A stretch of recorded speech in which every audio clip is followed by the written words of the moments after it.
The Italian, or The Confessional of the Black Penitents by Anne Radcliffe.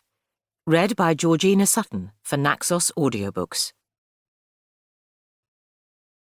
He, wrapped in clouds of mystery and silence, broods o'er his passions, bodies them in deeds, and sends them forth on wings of fate to others, like the invisible will that guides us, unheard, unknown, unsearchable.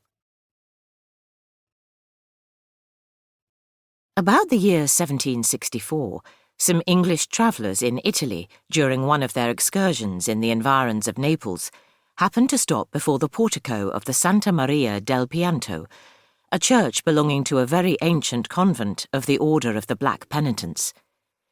The magnificence of this portico, though impaired by time, excited so much admiration that the travellers were curious to survey the structure to which it belonged, and with this intention they ascended the marble steps that led to it.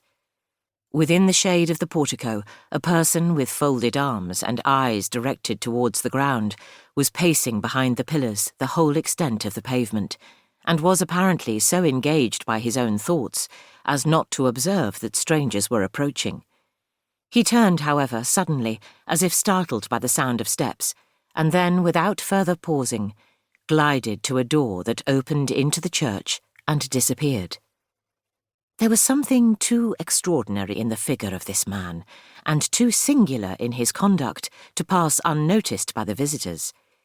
He was of a tall, thin figure, bending forward from the shoulders, of a sallow complexion and harsh features, and had an eye which, as it looked up from the cloak that muffled the lower part of his countenance, seemed expressive of uncommon ferocity.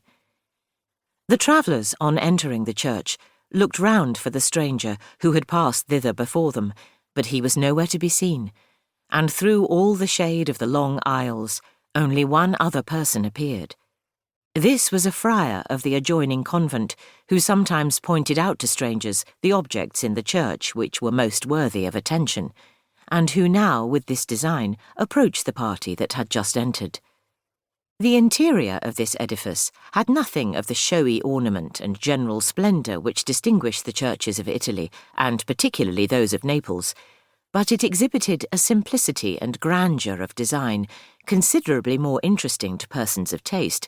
and a solemnity of light and shade much more suitable to promote the sublime elevation of devotion.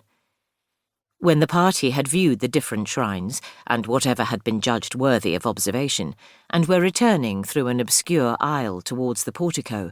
they perceived the person who had appeared upon the steps passing towards a confessional on the left, and as he entered it, one of the party pointed him out to the friar and inquired who he was. The friar, turning to look after him, did not immediately reply, but on the question being repeated, he inclined his head, as in a kind of obeisance, and calmly replied, "He is an assassin."